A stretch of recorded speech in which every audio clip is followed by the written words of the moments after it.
Yeah, it's okay though. Okay. So I'm gonna start by like just talking to you about like, hey, how are you doing? How's the baby and all that Yeah. great stuff, and then go into these questions, and I'm gonna try and be efficient. Perfect. Unmute, and then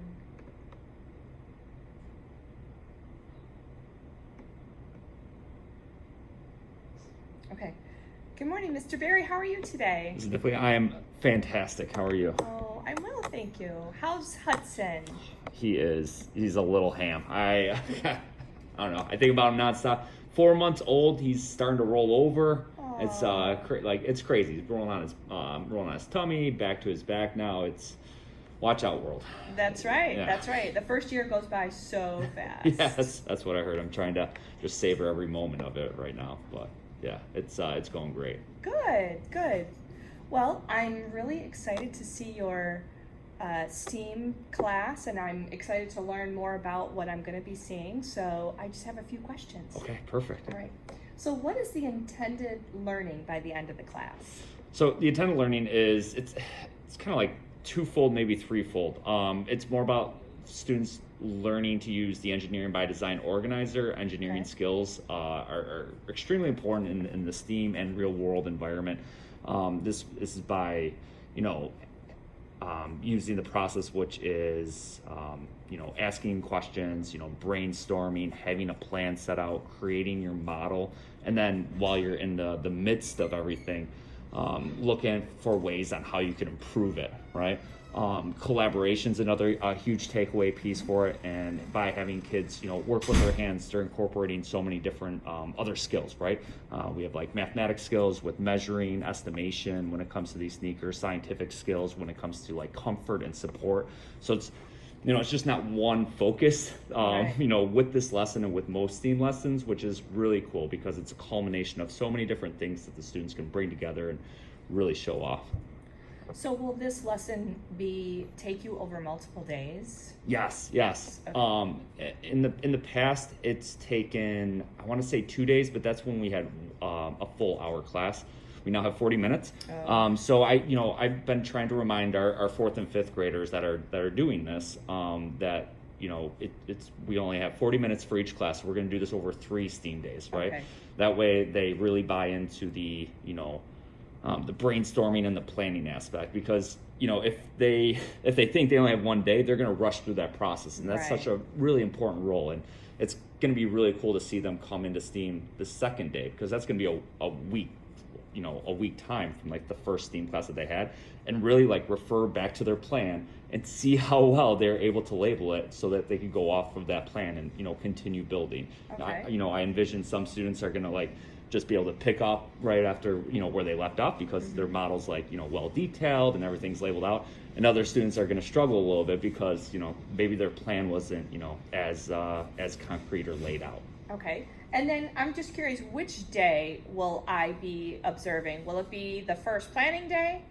Yes. Or this? Okay, perfect. Yep. You'll be observing the planning day, and I mean, listen, I want to have fun as well with their learning, so I will tell them, as long as we're showing pause behavior, we're going to start building today. So you'll see the planning process. You'll kind of see like what the expectations are, and then we'll quote unquote start building. But that's really just them like measuring their foot and getting their soles created. Okay, great. If all goes well.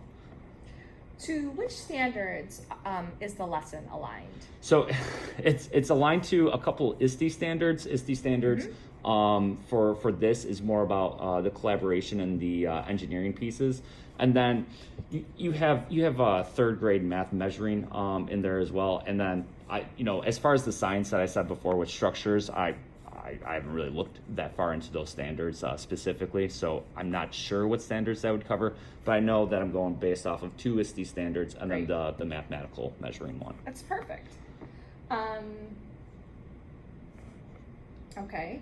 And then where in the unit of study is this lesson located? And I think that we already kind of covered that a little bit. It's going to be the first lesson in this 3-day. Yeah. Okay. Yeah. It kind of stinks. Like I continue going back and forth. I'm a very reflective person, as you know, and with my STEAM classes, I don't want to have like these giant units, right? We have kids absence, COVID, quarantine, right? So if a kid misses a day, I really do focus a lot to get them caught up if it's going to span over just one STEAM class. But I feel like with a project like this, the kids are super excited about it. It's something that I will like expand for more than one STEAM class. That way, they eat it up. They love doing it, and it does cover the standards perfectly. They get a lot out of it, and it's just different for them, right? So I it's pretty remember cool. I have seen kids in the hallway in previous years with their sneakers that they made. So I'm actually excited to be able to be in class to see the process evolve. Yeah. So I had kids tell me that they walked home in their yeah, sneakers. it was It's amazing. So funny. So what instructional strategies will I see you using? Oh boy. So I, as you know, I do the morning announcements. I love showcasing students in our school in video format. So like my anticipatory step for this is, reviewing what we did last time in STEAM. We did newspaper tables. And the reason why I did that was their first exposure to the Engineering by Design organizer with me, because I was out in September. So, they're going to see that like, oh yeah, we did newspaper tables last time. Oh yeah, we had to fill out this organizer. And then they're going to see a goofy video of me kind of priming them for what they're about to encounter in STEAM class. So that kind of like gets the level of excitement up. And then, we talk about the importance of our plan. I make sure I allot enough time for them to, brainstorm together, talk about like what makes up a shoe. It's a very complex object, right? And then, use our organizers. It's so nice that it's laid out, find out more about the problem, be able to brainstorm what makes up a shoe, right? Plan it out. What supplies do we have? And then, be able to like just really focus in on their model. I'm kind of strict with that. With the whole creating bit, as you'll see, it's nothing but them just focusing independently on detailing their model and then getting into the build. So it's a pretty busy class that's laid out, and the the ending, the transition part, trying to summarize everything is a bit tricky because we have cleanup and Right. we have classes that have other obligations right at the end of STEAM, so we try to make sure everything's wrapped up in time. So I do pack a lot into it, but I think the overall flow of it is really like student friendly. I like that you're connecting that organizer to previous learning, because students are seeing like, hey, this is really important and it's going to carry me through Yep. other STEAM activities when I'm here. So that's fantastic. What will I see the students doing? Well, you'll see them rolling around in their chairs because they have wheels. But you'll also see us reviewing the quiet signal. Transitions are huge, right? So that's just like a simple behavior management tool that I use to just transition from video to organizer, that sort of thing. So you'll see students talking with people at their table, other classmates. Okay. You'll see them brainstorming, organizing their thoughts, writing them down. You'll see them watching. You'll see them interacting with cardboard and cardboard scissors and complaining how hard it is to cut cardboard. And you'll see them measuring their foot or feet, I should say, because we're making sneakers. You'll see a lot. Okay, Yeah. great. How will you know students are getting the learning? How will you check for understanding? Yep. And what will you do if they're not? So I like to tell my kids that I'm mean, and if their organizers aren't filled out, unfortunately I can't get their supplies. And really, that organizer's got 20 kids in here, right? And we're working with like different tools and everything. That organizer to me really helps me to know that they're kind of following along a little bit, right? Especially like certain parts, like the plan part, they're kind of just like discussing like what they see and writing on the board, so it's really like not that higher level of thinking. But when it comes to like the brainstorming and the creating portion, you can kind of tell like students that have bought in, I guess, or students that are maybe going through the motions, or students that are just like spaced out and lost, right? Because they might not have it down.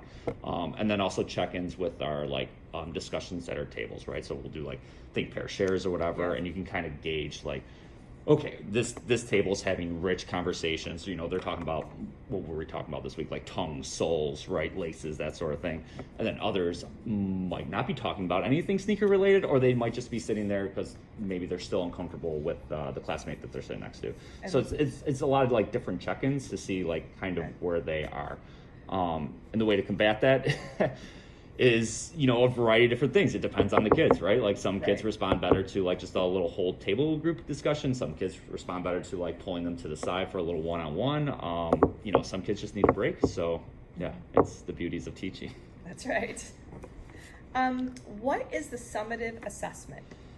So for the first day, the summative assessment is just basically them, because they really can't improve on their design. We won't get to there on day one of the organizer. Their summative assessment is going to be like, what problems or what challenges do they foresee happening, right? Okay. Because them cutting the soles in the cardboard, I think they're going to realize it's a little bit more work that, because, you know, you can cut the bottom, okay, but the sides, that's where, you know, a lot of higher level thinking needs to take place. Like, how am I going to have sides to my sneakers, right? Like, you know, I have duct tape, I have like, you know, paper and cardboard, but like, seriously, like my plan says this, I might need to improve on that. So I want them to focus on what challenges they think they're going to have ahead. Make sure that's recorded down. That goes in their organizers. They'll see that the second day, and then they'll be able to, you know, like, oh my gosh, yeah, like I need to prepare for this. Like this is going to happen. So summative assessment, on the back of the organizer's exit ticket, they're going to write that down as far as challenges that they foresee. So that helps us transition a little bit better into day two. Overall unit summative assessment is their like overall shoe design.